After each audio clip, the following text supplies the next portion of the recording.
ایرانی خۆشەویست گەڕام و خدمەتان بۆ پێشکەشکردنی دامەی بەرنامەی ڕۆی تەلەڤیزیۆنی پەرتۆ لەم بەشە لە بەرنامە ئیسماعیلی وەیسی ئەندامی کۆمیتەی کوردستانی حیزبی حکمەتیسمان لەگەڵا وتوێژەکەین سەبارەت بە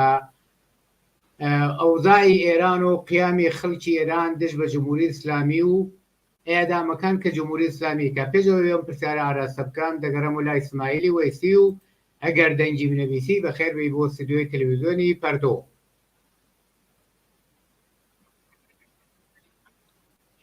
سپاس بۆ ئێوە کە مۆحتاین اختیار نەقاداگا فەرمووە خزمەتەوە. زۆر سپاس ئیسماعیلی وەیسی هەروەکو ئاگاداری ڕژیمی جمهوری ئیسلامی لە بەتی قیامی انقلابی کە لە جەریانەدا تا ئێستا نزیکەی زیاتر لە 500 نەفەری لە شۆڕژێران و تێکۆشەرانی ئەم ڕاپەڕینە کوشتووە و زیاتر لە 20,000 نەفەریان دەستگیر کردووە و حکمی ئەعدامی 10 نەفەریان لە سەراسەری ئێرانە ڕاگەیاندووە و عیدەیەکیان لەژێر شکنجە بە قەتڵ گەیاندووە کە ئەمانە ئەسڵ ئامارەکانی درزی نەکردووە. هەدەفی تەمامی تەواوی ئەم وحشیگەریانە کە ڕژیمی جمهوری ئیسلامیەکە خۆ معلومە بەوەی کە فەرزایەکی ترس و وحشەت لە کۆمەلگایە داسەپێنێ. ئایا تاسیراتی ئیجتیماعی ئەم جەنایەتانەی کە جمهوری ئیسلامی کردوویە منجەر بەوا بێ کە ئەم ڕاپەڕینەی خەڵکی ئێران پاشەکشێ بکە؟ هەدەفی لەم هەمووە کوشت و کوشتار و قەتڵ و بڕینە چییە جمهوری ئیسلامی؟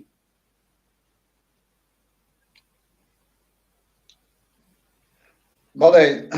واکە ئیشارەت پێ کرد کە جمهوری ئیسلامی لە جەریان بێستا تەقابڵێکی تووریە ئیجتیماعیە کە بۆ سەرنگونی جمهوری ئیسلامی بێستا هەرە ئارا لە جامعەیانە هەر دیارەوە بێستا خیریشە انقلابیەکە بێستاگەی کە جمهوری ئیسلامی سەرنگون کە تەحوڵێکی انقلابی ڕقم نێبدا لە جامعە ئێرانە بە سەرنگونی انقلابی حکوومەت ئیسلامی ئێرانەوە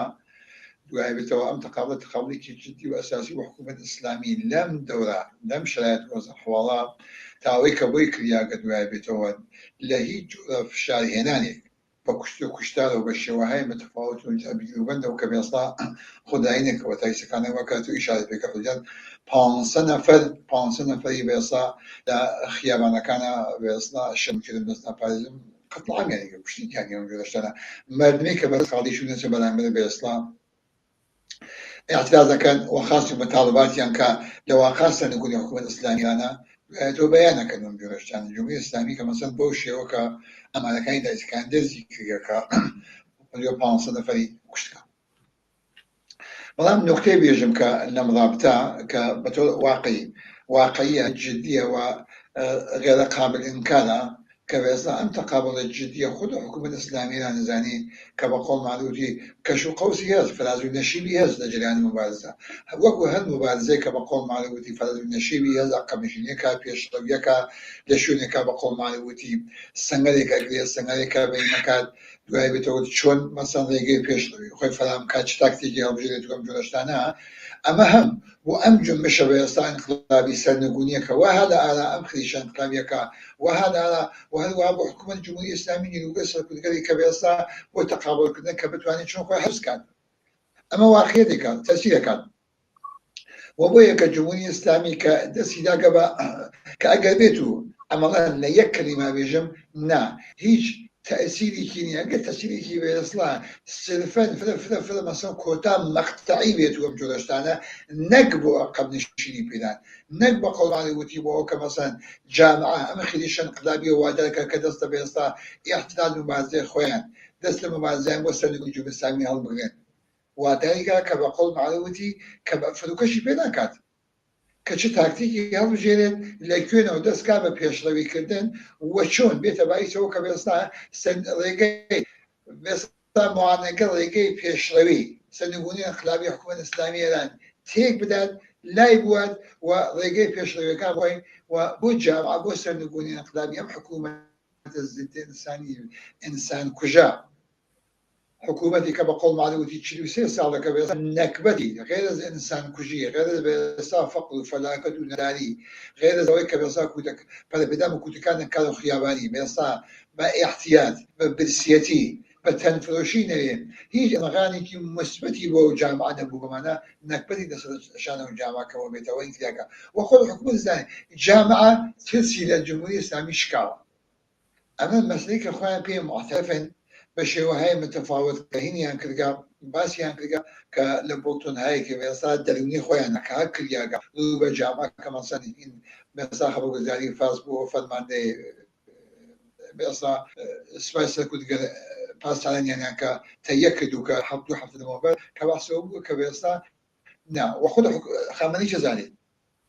نسل کات کەسەمەیان بەرامبەری وە کولی ئەو جامعەسن چکە ممکن هێشتا ئەکسەریەت جامعە بە قەڵ داوەتی حاڵەتی خاکسیاس خاموشە بەڵام خاموش بوونەکەی ئەمەڵەن لە مەیان لە خیابانان نیە بەڵام بە شێوەهای متفاوت وا لە پشت بەئێستا جوانان کە ڕژیانە سەر خیابانەکان کاران کە لە مەراکز کارە کە بەقەڵ بە شێوەیە متفاوت کە بەسای اعتراضەکە نسبەت بە مۆتەتی و بە موجودیەتە بەئێستا وا نەپشتی و ئەم شرایەت وەزا حکوومەتێ واقفە ئەزانین کە بۆیە کە دەستی دا بکە بڵکو کە مەسەن محسن شکایی لە تەرانە کە مەسەن ئیعدامی کرد مەجید ڕاهەنەوەردی لە مەشەداگەر ئیعدامی کرد مەجموعەیەکی وەسیع لە کەسانی کە مەسەن دەستیانی کرد لە سیاچەڵەکان نیگەگا تحت عنوانەوە کە بێسا مەحکوم ئەدام بوون نا کە دشوون بێسا حکمێکی دا سەپارنکە بەسەریانە کە مەسەن تۆ تەواشاکە لە ئوشتنەوە بگرە شارێکی فرەچکۆلە کە 6 نەفەر لە وڵمیا هەر بۆ شێوە لە سنا لە دیواندرا لە شیرازە لە تارانە لە ئەنواع لە ئەقسا نقاتی ئێرانە لە 15 ساڵەوە تا 7 ساڵە کە مەسەن کەسانی کە مەسەن ئاوای جوان کە ژێر سنن تاوەی کە بێسا بانتینسنیا کە مەسەن 45 ساڵە 35 ساڵە 30 ساڵە کە مەجموعەن بە موجودیت جمهوری ئیسلامی معتەرضن و خوازیاری سەرنگونی جمهوری ئیسلامی هاتنە سەمەیان دوای بێتە حکومی دان سبانیە بەسێ مەدا محارب الإعدام مەسەڵ لە ئوستاندار تاران باسی کرد لە ئوستان مرکزی ئوستان تارانە حدود 400 نەفەر هەفتەیە گذشتە بە قەول معروفی حکم بێسا حکم طولانی مدت لە 10 ساڵ و 5 ساڵ لە 3 ساڵ و 5 ساڵ لە 2 ساڵ لە بە قەڵماتی محرومیت تحمیل محرومیت‌های اجتماعی فعالیت‌های متفاوتی کردگا و بێسا جەریمەهای نەقدی دیکە بەڵام وەسە بەیسەوە کە بێسا مردم بەنسبەت جەڕیترە چۆن جمهوری ئیسلامی زانێ کە ئەم ماشین کوشتارە خسیە سەڵێگا تەسیری نەبووە کە ماوەی 43 ساڵ 44 ساڵە کە موجودیت نەنگینی ئەو جەرێ حضور 150,000 نەفەری ئەعدام کردگا ئەوەی کەوا بۆی ممکن بوو کە زەختوزۆری کە بەسەر جامعە کە هاوردیگە بە کوشتن بەبڕین بە زیندانکردن بە تەحمیل بەچیەتی بە هەر شێوەیە کە بۆی ممکن بوو کەم جۆرەشتانە دوای بێتەوە مەردەم بەقەڵ یاوەتی عەمەڵەن تەسلیمی کردگا هاتنە سەمەیان نەوتن بە جمهوری ئیسلامی خوازیار بەئێستا لابردن جمهوری ئیسلامیە و خوازیار زندگیکی ئازاد بابەر شاد کە مرافع و رفاه عمومی کەتیابێت ئەو جۆرەشتانە دوای بێتەوە ئینسان هیچ حکومەتی هیچ جریانێک کە مەسەن لە زندگی خصوصی مەردان دەخاڵ نەکات بەسەر بەدەوڵەت جیا بێتەوە جۆرەشتانە و گەرەکی بێت زندگیکی ئینسانی واقعی خۆی بێت وحقوق اجتماعی ئینسانیەکەی کە وجودی بە قەڵ یاوەتی بەدەستی بێت کە حەق خۆیەتی کە چون بۆچە بۆ کە جمهوری ئیسلامی بە سەرکوتکردن تەلاشی ئەوە کە کە جامعەی ئەعدام کە جوانای ئەعدام کە بتوانێت چون دەزانین چونە وەختێکی جامعەی کە برسی بێت فشاری بۆ بێت بێحقوقی بەسەریا داسەپێنێت ئەم جامعەی ئێران بە عنوان شتێکە تایبەتمەندیە ئستثنائیە بە عنوان جامعەیەکی ئومیدوار على رغم كل كشتارو بيصا اعدام كنا اميدوار بتحول وبويا كماوي بعد السيما كرجياس خيابان والجمهورية الإسلامية بويا روشنا من موسى وبويا كمثلا احكام متفاوتة كوجب نشاري وقشنا كشاري كي مشكل 6 نفر 6 حكم اعدامي داقا جامعة ليا كمثلا لا بيصا كل مناطق غربية لا بلوشستان هەفتەنی ڕۆژنیە مەسەی ئەعدام نەکا کوشتار نەکا لە تارانە کەوتم لە شاو لە 400 نەفەر ئەمانە چێن فعالینێکن بێسا ڕەهبانێکن سازماندەن کەسانێکن مؤسسن تەسیرگوزارن بەڵام تەسیری نەکرێگا ئەوە کە مەسەن جمهوری ئیسلامی تەبع ئاخرین خەبەرێکە لە حەڤەی لە 13 ئازەرە سیانزەی ئازار هەرم مانگا سازمان حقوق بەشەری ئێران کە داگیا بە ئێستا لە ساڵ 2022 تا ئەوەی کە بێسا سیانزەی ئازار جمهوری ئیسلامی 500 نەفەری تحت عناوین متفاوت وابەستە بە ئێستا بە إسرائيل بأمريكا معتاد نازل مشاچن مواد فروش فلان فيساد كبيسا أكثرية طبعا بيسا فعالين آزادي خاضي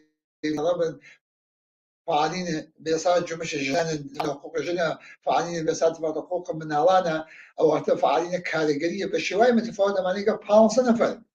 امام مستنده كاريجريه مثلا لدل موزع والله يعني كجامعه كأميدوار معترضه او حتى اخذ انقلابيه وهذا جرينا كبدو على الجمهورية الإسلامية بشبكة انقلابية كبيصال الهدايات والرهبرية حزبي كومونيستي كاريجرية كبقول مالي طبقة كاريجري جبيرة تبين كجامعة دوهم بس طبقات اجتماعية كجمهورية الإسلامية صندوقون كانت بشبكة انقلابية وحكومتك ألترناتيوك كجيغوزين كرفاه آزادي برابري وشادي لو جامعة كحقوق اجتماعي إنساني كبصا متحقق بيت دوات برسيتي ونداري ونبيني نمينيت أو حتى دين دولة جيابت دين أمن خصوصيين إنسان كان بيت دخالتي لزني خصوصي إنسان نبيت وهم جورشتانا لا مش فوري جيابت ومنا وإنسان لزني كشاد آزاد وبرابر وبهرمن لكل بقولات الساوتاي البشرية كي موجه وجباء اقتصادي سياسي اجتماعي بدن بيت ليك كلمة قبجم نا أمانة تأثيرينيا جامعة واجهة باقم نشينين هكذا بمبارزات واني واجهة باقم نشينين كات شو مبارزة ريشة أميقان اجتماعي هز طول يشيشن معلومة لمجرد مبارزة فاصلة تكنا فاصلة بين دون طلع أو بيوبوشو متول خط مستقيم شو نية فرازو نشيبي هز مرام أم من بقوم شخصا وابيدا كما ناتواني تأثيري نية وجمهورية إسلامية زانيت كم ماشين كشتاري كخصيص رقابة صار ماشين عدام كنا ناتواني خيدش انقلابي كان جرينا وعلى باقم نشيني كات ومانا وحنا نهاية منجلة بسلموني جمهورية إسلامي ومدوانو كا أما متقبل جامعة بيصا جريتين وإفشاري وبيت كبقول معلومتي هل ديلا كمحسين شكاري ومجيب رهنوردي إعدام كرقم جودشتان المتاسفانة ساقوشك اللي خادوا عند كل جمش آزادي خاي ولا ولي طلبي ده جامعة لنا ولا كل مردم آزادي خا دوائتو بري غلط لنا كإنقلابي كتر كنفسه يوم شوال مكب بجوخي إعدام بسبيرتو أمانة ولا يك كلمة أمانة تأثيرنا أم خلي شبه الدوام بلو بيش الله ونهاية سلم انقلابي جمهوري إسلامي رقم ديادات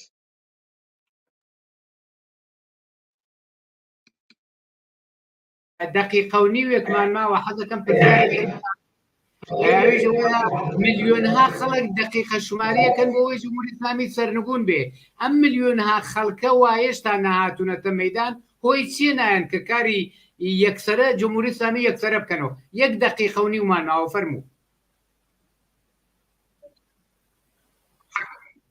أذن شو انقلاب كردن والتحولات للجامعة بوجاه خو أدينية باشا ريشيكي أميق اجتماعية سوى مجودشتانه شو مثلا بو مليرزا وطيبة وكا مثلا أتشفشان كسنا نعمة تابت بسا بو مليرزا كان شو وقت الودات وأم جودشتانه انقلابي شوية انقلاب ناتوان كبوية ريشيكي بسا ريشاية اجتماعي أو وزيتك بأي سواء كبسا انقلاب للجامعة وداتو منا تدياله هشتا بخاتو كتبقي كبسا فلا كدز متشكلنيا سازمان يافتجينيا والرهبريكي سياسي كومونيستي للجامعة كبسا مردم انتخابي كجامعة انتخابي كان مورد اعتماد به كأم مردمة متجبين بو مسألة كبيرة أم ألترناتيوة تحت الرهبرية أم حزب سياسي كومونيستي كاريجرية بايس وهاي كبتوان جمهورية إسلامي صندوقون كات وشيرازي جامعة ديك نباش كت وبتواني دواي صندوقون يكبسا إداري جامعة بدا أو شونه بواتهم جلوشتان چون جمهوری اسلامی حاضر بخاطر حفظ بقای خوی هر سناریوی خراوتی وەزعە بە جامە تەحمیل کاتوەم جۆشانە مەدن بین بەوا کاتەوە کە چ لایەنێ چه ئالتەرناتیوێک کە بتوانێت بەس بۆ وەزیری جامعە نێڵێت دوچار مصیبەتێک ئاوهاوێک کە جمهوری ئیسلامی مەدە نەزەریە و ئەمە بەێستا تو دەکێشێت. زۆر سپاس بە دلیلی و وەختەکەمان تەواو بوو ناتوانین دامە بدەین ئەگەنا پرسیارم زۆرە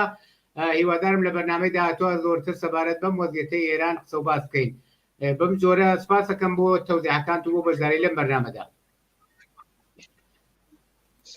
بینەرانی عەزیز و خۆشەویست بەم جۆرە هاتینە کۆتایی بەرنامەی ئەوڕۆی تەلەڤیزیۆنی پەرتۆ لە هەر شوێ هەم ساقی و سڵامەتیتان ئارەزوومانە.